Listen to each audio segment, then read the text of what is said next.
Når man skal arbejde med billeder, så kan man trykke på ikonet herovre til venstre. Så kan man indsætte et billede.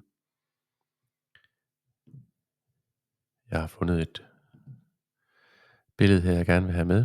Læg mærke til, så snart man trækker billedet ind i Beam Studio, så bliver det lavet til gråtoner.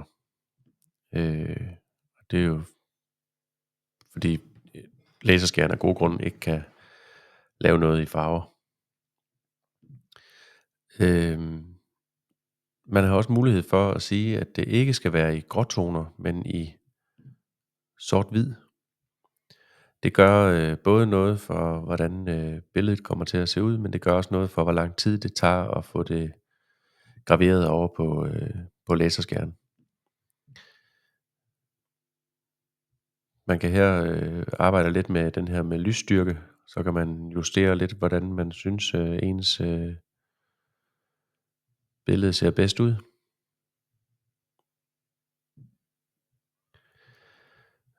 Vær opmærksom på, hvis jeg skal have lavet en ramme om, jeg skal have skåret for eksempel, så er det stadigvæk vigtigt, at jeg her har et lag, hvor jeg graverer, og jeg har et andet lag, hvor jeg laver hvis jeg nu skal have en ramme om. Så kan man så markere de to ting og bruge de samme værktøjer med at få dem centreret, så de ligger lige over for hinanden. Sådan sætter man billeder ind